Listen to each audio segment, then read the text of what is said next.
आज हमारे चैनल में फिर एक बार उपस्थित हैं श्री राणा विश्वनाथ सिंह। राणा विश्वनाथ सिंह किसी परिचय के मोहताज नहीं है, समाज सेवी हैं, राजनीतिक कार्यकर्ता भी रहे हैं और इस लोकसभा चुनाव में पटना साहिब और साथ में कई विधानसभा में इन्होंने दौरा भी किया था। आइए जानते हैं राणा विश्वनाथ सिंह से। स्वागत है आपका हमारे चैनल दिव्य रश्मि में। आपको भी स्वागत, जो मेरे यहाँ आने का कष्ट किया। सर, अभी चुनाव समाप्त हो गया, रिजल्ट भी अप्रत्याशित आई है। लोगों ने जो अनुमान नहीं लगाया उसके अनुसार जनता ने वोट दिया। एक चीज़ मेरी समझ में नहीं आई, पटना साहिब में जनता इतना विरोध कर रही थी, उसके बाद भी ये वर्तमान सांसद कैसे जीत गए? आप लोगों ने ऐसा क्या किया कि अल्टीमेटली इन्हें जीत मिल गई? हम लोग सबसे पहले तो जनता को धन्यवाद देना चाहिए।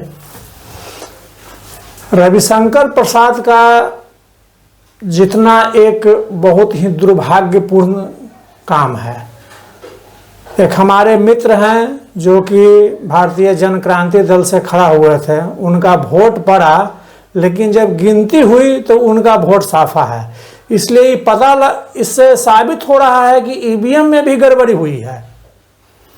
ईवीएम के बारे में तो सर, जिस देश में ईवीएम बनाया जाता है, जहां से भारत में इंपोर्ट किया जाता है, वो देश खुद भी अपने यहाँ चुनाव ईवीएम पे नहीं करवाती है।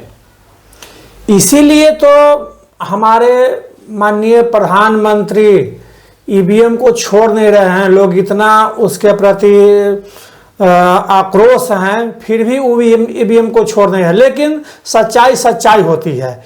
इस बार माननीय नरेंद्र मोदी को यह पता लग गया होगा कि हम बेकार प्रधानमंत्री हैं, हमको जनता ने नकार दिया है। उनको तो मानवता से उनको तो रिजाइन दे देना चाहिए और पुनः प्रधानमंत्री के लिए वो किसी भी प्रकार का दावा नहीं करना चाहिए।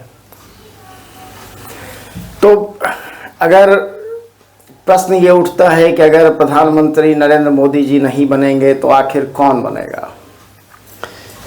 ये तो देश की जनता, तो उनको खुद सोचना चाहिए कि कौन बनेगा। इसके लिए उनको चिंता नहीं है कि कौन बनेगा। एक बार 88-89 के आसपास भी राजीव जी को कम सीटें आई थी, तो उन्होंने विपक्ष में बैठना पसंद किया था, सत्ता जोड़ तोड़ कर सत्ता बनाना पसंद नहीं किया था। माननीय नरेंद्र मोदी जी को भी मेरे समझ से उनको विपक्ष में ही बैठना चाहिए और देखना चाहिए कि अगला जो है, कांग्रेस हो, एनीबॉडी जो हो, उनको इस बार प्रधानमंत्री बनाकर देखना चाहिए। चलाना है तो चला लो। हाँ, चलाना है तो चला लो। उनको एक बार मौका देना चाहिए। ये तो कुर्सी के भूखे हुए हैं, ये छोड़ नहीं सकते हैं। ये तो तोड़ने की राजनीति कर रहे हैं। आज देखिए, माननीय नीतीश बाबू पहुंच गए, चंद्रबाबू नायडू पहुंच गए। ये सब लोभी आदमी हैं, यानी देश का हित के लिए जनता नहीं है। आज सिर्फ नरेंद्र मोदी के नाम पर जितना भी इनका 240 सांसद जीता है, वो सिर्फ नरेंद्र मोदी के नाम पर ही जीतने का काम किया है। जो वो कहते थे कि हम 400 पार कर जाएंगे, वो 400 पार कहाँ किए? बिहार में खास करके जो भी नेता एक दिन भी उन्होंने फील्ड में दौरा नहीं किया, चाहे वो कोई हो, आर.के. सिंह हो, सुशील सिंह हो, जो भी हो। इतना बढ़िया लोग कहता है कि आर.के. सिंह बहुत बढ़िया नेता था। हार क्यों गए भाई? ये लोग को ओवर कॉन्फिडेंस था कि मेरे ऊपर तो नरेंद्र मोदी है, ये हैं। नरेंद्र मोदी से भी मैं ये कहना चाह रहा हूं, माननीय नरेंद्र मोदी से भी, कि आपका नेता सिर्फ घर में बैठकर जुमलाबाजी करता है, आपसे भी ज्यादा जुमलाबाजी करता है। इन पर आप कार्रवाई करिए यथाशीघ्र, और नहीं तो आपको 240 न है, अगला बार हो सकता है कि आगे से दुख खत्म हो जाए, आप 40 पर रह जाइएगा। जनता कुछ भी कर सकती है। जनता कुछ भी कर सकती है। चलिए, आप बिहार के हैं तो हम बिहार की पृष्ठभूमि पे आते हैं। अगले साल बिहार में चुनाव है, तो बिहार के चुनाव में आप लोगों ने क्या सोचा है? बिहार के चुनाव में देखिए, हम लोग यही चाहते हैं कि एक स्पष्ट बहुमत वाली सरकार यहाँ बने, यहाँ जुमलाबाजी वाली सरकार नहीं बने, चाहे जिसका भी बने।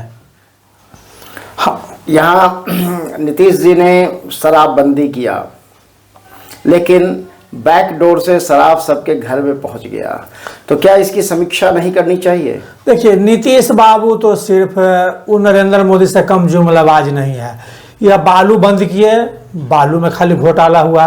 दारू बंद किए, दारू में आज जितना आप देखिए आदमी है, सिपाही, अफसर, सभी लोग पैसा वाला हो गया, गरीब आदमी और गरीब हो गया।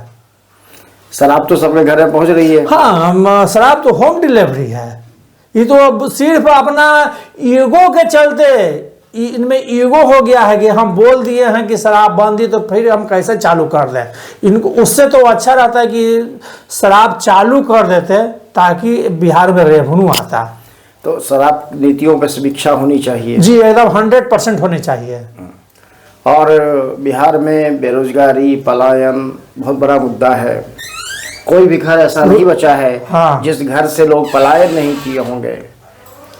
हम तो इतना ही बोलना चाह रहे हैं कि जिसका भी सरकार हो, खास करके माननीय नरेंद्र मोदी से कहना है कि वह 5 काम को बता दे जनता के बीच में, मात्र 5 काम। मैं बिहार की बात कर रहा हूँ। नहीं, हम बिहार में हैं, वो भी तो अरे प्रधानमंत्री है तो बिहार का भी ना है प्रधानमंत्री। वो बता दे, उनका सांसद बता देवे। बिहार के जितने भी सांसद हैं वो सिर्फ बता दे कि मैं यह 5 काम करके दिखाया हूँ। सिर्फ मैं 5 काम देखना चाहता हूँ उनसे। छठा काम की मेरी जरूरत नहीं है। प्लान लोग कर रहा है, किसान बेचारा मर रहा है, वो क्या कर रहे हैं? कुछ नहीं कर रहे हैं। शिक्षा बेकार हो गया है, तो आदमी को क्या चाहिए? रोड बना देने से विकास हो जाता है। रोड भी कहाँ बनी है? हम वो नहीं बता रहे हैं, वो बोलते हैं, ढिंढोरा पीटते हैं कि हम रोड बना दिए हैं, तो रोड बनाने से विकास हो जाता है? आपका भी लोग खाली प्लाने कर ही रहे हैं। शिक्षा आपका बिल्कुल ख़त्म हो गया, रोजगार बिल्कुल ख़त्म हो गया, किसान बेचारा भूखे मर रहा है। आप तो खुद साबित कर रहे हैं कि हम 80 यानी कि 5 किलो जो आप अनाज दे रहे हैं, ये तो खुद आप प्रूव कर दे रहे हैं कि हम 80 लाख जनता को हम अनाज देंगे। तो आप अपने आप को प्रूव कर रहे हैं कि मेरे देश में इतना अथी है, गरीबी है। तो आप प्रूव आप कर दे रहे हैं। अरे जनता को क्या चाहिए? शिक्षा चाहिए, रोजगार चाहिए, ये ना चाहिए? आप कह रहे हैं कि हम इतना अनाज बंटवा रहे हैं, अनाज बंटवा नहीं रहे हैं। मुफ्तखोरी तो ऐसे भी अभिशाप है। वो तो आप जनता को कामचोर बना दिए हैं। मुफ्त में कुछ भी देना जनता के लिए अभिशाप है। अभिशाप है। बिहार में काफ़ी स्कोप है, लेकिन पिछले 30 वर्षों में बिहार में 8000 फैक्ट्रियाँ बंद हो गई, 8 करोड़ से ज़्यादा लोग पलायन कर गए। इस पे किसी का कभी ध्यान नहीं गया। ये लोग सिर्फ अपना रोटी न सेक रहे हैं, वो जनता के हित के बाद थोड़े सोच रहे हैं कि चीनी मिल बंद हो गया, खाद का फैक्ट्री बंद हो गया। ये सब खाली देखिए, इसके बारे में आप खुद समझ रहे होंगे कि सिर्फ जुमलाबाजी से जनता तो बेचारा हो गया है। तो बिहार में 30 वर्षों में एक पार्टी है जो खास जातियों की बात करती है कि हम तो इसी जाति को लेकर करते हैं, और सबसे ज़्यादा गरीबी उसी जाति में है। दूसरा, नीतीश जी आए तो इन्होंने ब्यूरोक्रेट्स को सर पे चढ़ा दिया और जनता त्राहिमाम कर रही है। तो इन दोनों से इधर सरकार बननी चाहिए कि नहीं बननी चाहिए? एकदम नहीं बनना चाहिए सरकार इनको। नहीं, बिहार में इनसे अलग सरकार बननी चाहिए। हाँ, इनसे अलग सरकार बननी चाहिए। यानी बिहार की जनता भी इनसे त्राहिमाम। ये तो पलटू राम है, इनको क्या बोला। अभी गए हैं ना केंद्र में, देखिएगा इनका अगर मुंह मांगा नहीं चीज मिलेगा तो ये भाग जाएंगे कांग्रेस की तरफ। इन पर कोई भरोसा वाला बात नहीं है। आदमी के एक स्वाभिमान होता है, एक जगह रहना चाहिए। ये पक्का हम बता रहे हैं कि अगर नरेंद्र मोदी इनका मन मुताबिक काम नहीं करेंगे तो सुनिएगा कि एक आधे महीना के बाद ही पलटी मार देंगे जी। तो बिहार में तो 1 साल के बाद चुनाव है, वो देखिएगा ना, वो पलटी मारने वाले हैं। वो आप देखिएगा, सुनने में तो आ रहा है कि 2024 के नवंबर दिसंबर में इलेक्शन होने जा रहा है, उसके पहले देखिएगा कि पलटी मार देंगे। 25 में चुनाव है यहाँ। हाँ, बाकी नहीं लोग ऐसा अनुमान लगा रहे हैं कि 25 में ही और कहीं दूसरा स्टेट में होने वाला है, तो साथ साथ बिहार का भी करवा दिया जाए जी। तो बिहार के चुनाव के लिए आप लोग तैयार हैं? हाँ, बिहार के चुनाव के लिए तैयार हैं। सत्ता यहाँ के परिवर्तन के लिए भी हम लोग तैयार हैं। इस बार सत्ता व्यवस्था दोनों परिवर्तन कर देंगे? हाँ जी, सत्ता परिवर्तन के लिए हम लोग तैयार हैं। चलिए, बहुत बहुत धन्यवाद आपका जी। आप सत्ता परिवर्तन करें और मगध को फिर उसका पुराना गौरव दिलवाएं। इसके लिए दिव्य रश्मि परिवार आपको शुभकामना देती है। बहुत बहुत धन्यवाद।